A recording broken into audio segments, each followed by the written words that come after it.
ဆယ်စုနှစ်တစ်ခုကျော်ကာလ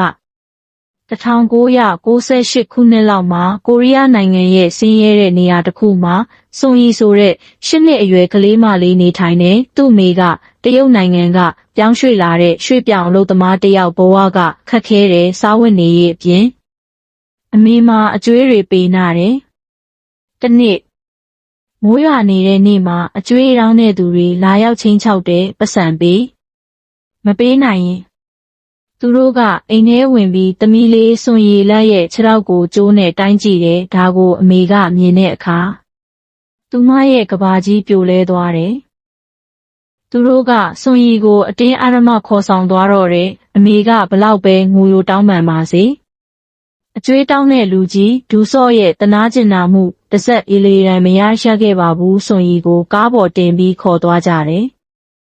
ကပြက်မောင်းရင်ဒူဆော့ရဲ့မျက်နှာမာနတာပျောက်သွားတယ်သူကစွန်ရီကိုကျင်ကျင်နာနာပြောတယ်ကြောက်နေတာလားမကြောက်ပါနဲ့လေသူကစွန်ရီကိုစက်သားပါကဝယ်ကျွေးုံသာမကကားရဲကအယုတ်လေးတရုတ်ကိုလည်းလက်ဆောင်ပေးတယ်မင်းမေပတ်စံပြန်ရရင်မင်းကိုချက်ချင်းပြန်လွှတ်ပေးမယ်လို့ကတိပေးတယ်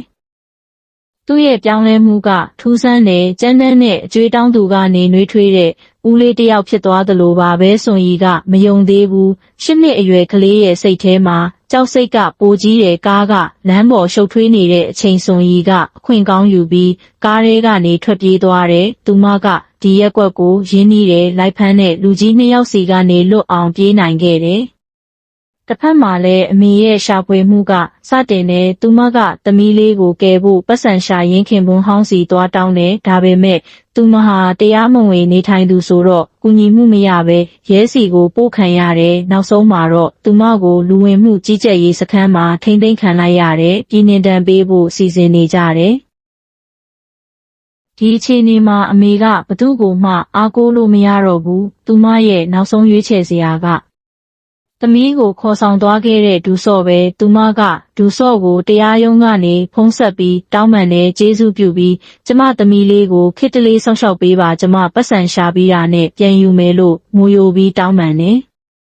ဒူဆော့ကအစပိုင်းမှာညင်းတယ်ငါကအကျွေးတောင်းတဲ့လူပဲကလေးထိန်းတာငါလို့မဟုတ်ဘူးဒါပေမဲ့ဖုံးဖြေရင်သူမရဲ့ငိုတန်ကိုကြားရတဲ့အခါသူသဘောတူလိုက်တယ်3ရက်ပဲနော်လို့ပြောလိုက်တယ်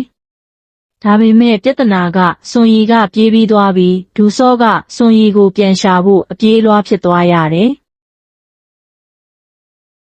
စွန်ရီကတော့ညနေဆောင်မှအိမ်ကိုပြန်ရောက်လာတယ်။ဒါပေမဲ့အိမ်မှာအမေမရှိပဲရဲတွေပဲရှိနေတယ်။သူမကပုံရှောင်နေရတယ်ရဲတွေသွားတော့မှအိမ်ထဲဝင်ပြီးရေခဲတစ်တာတွေကတက်တန်းကုန်နေတဲ့အစားအစာတွေကိုစားရင်တယောက်တည်းငိုနေတယ်နောက်တစ်နေ့မှာစွန်ရီကအမေကိုရှာဖို့အိမ်ကနေတယောက်တည်းထွက်လာခဲ့တယ်လမ်းမှာသူမကိုအန္တရာယ်ပေးဖို့စူးစမ်းတဲ့လမ်းဘေးလူကြီးတယောက်နဲ့ကြုံတယ်ကလေးလေးလာအောင်အစာကျွေးမယ်ဆိုပြီးအတင်းခေါ်တယ်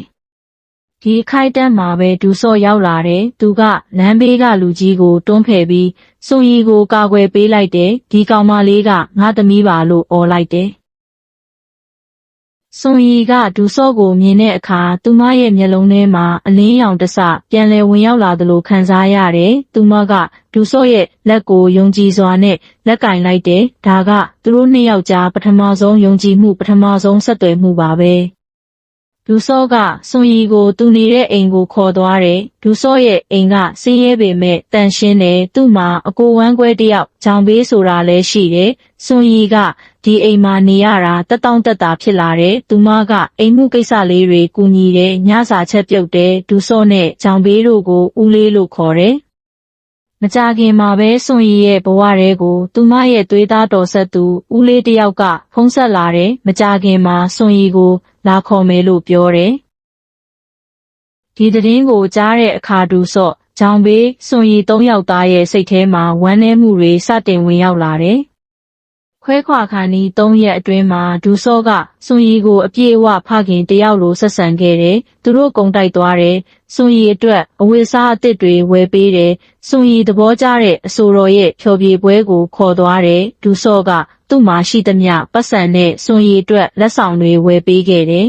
။ခွဲခွာမဲညမှာသူတို့3ယောက်ကိတ်မုန်းလုပ်ကြတယ်။စွန်ရီအတွက်ဆူတောင်းပေးကြတယ်။ ဆိုရီမင်းကျမ်းမာပါစေပျော်ရွှင်ပါစေကြီးပွားတိုးတက်ပါစေလို့ဆုတောင်းကြတယ်အားလုံးမျက်ရည်တွေကျနေကြတယ်စွန်ရီကဒူဆော့ကိုစွန်ဒေးဆိုပြီးနာမည်ပြောင်လေးနဲ့ခေါ်တယ်သူတို့အတွက်နေ့ရက်တိုင်းဟာနေ့လိုလင်းနေဆိုတဲ့အဓိပ္ပာယ်လို့စွန်ရီကရှင်းပြတယ်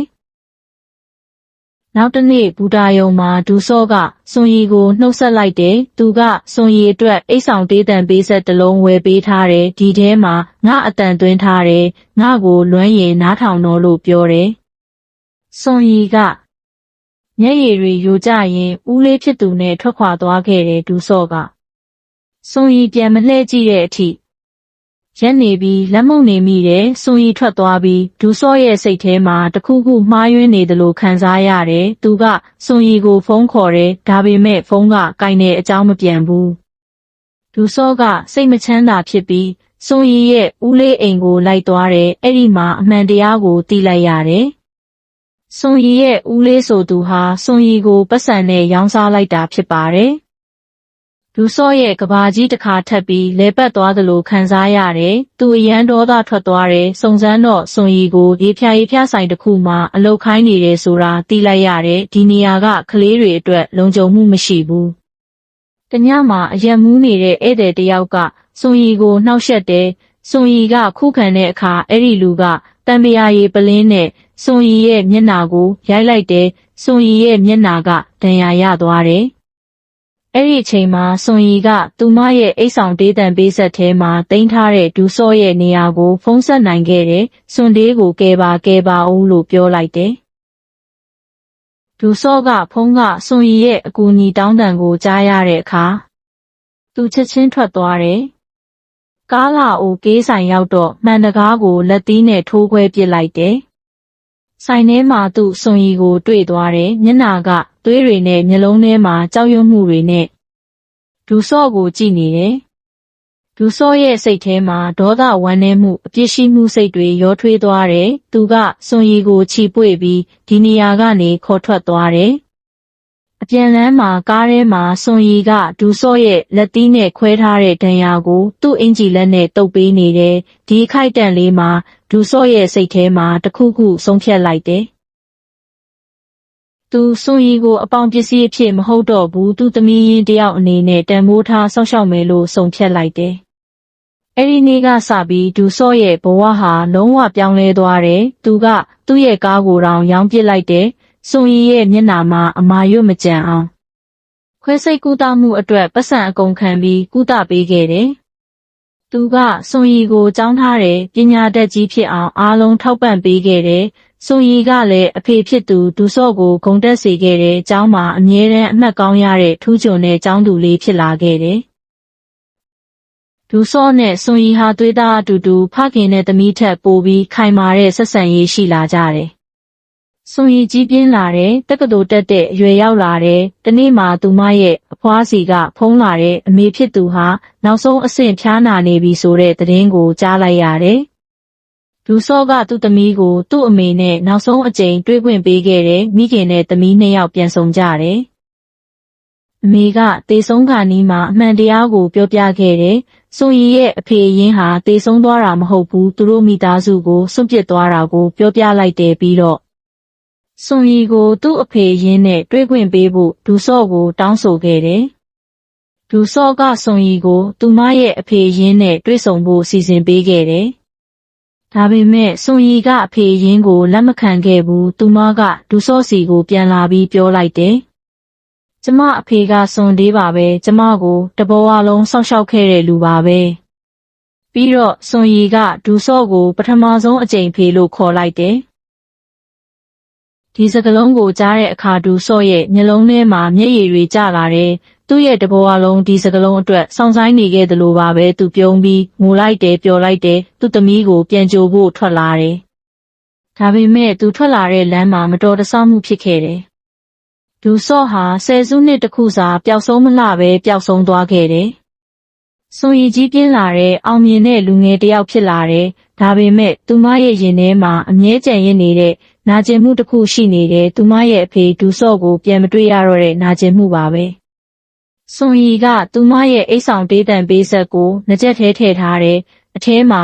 ဒူဆော့ရဲ့အတန်တွေကိုတင်ထားတယ် စွန်ရီအဖေကိုလွမ်းတာလားမငိုနဲ့တော့ငါမင်းသားမှာရှိနေမှာပါစွန်ရီကမျက်နှာကိုမော့ကြည့်ပြီးပြုံးလိုက်တယ်သူမရဲ့မျက်လုံးထဲမှာကျေးဇူးတင်မှုတွေချစ်ချင်းမေတ္တာတွေလွမ်းဆွမှုတွေရောထွေးနေတယ်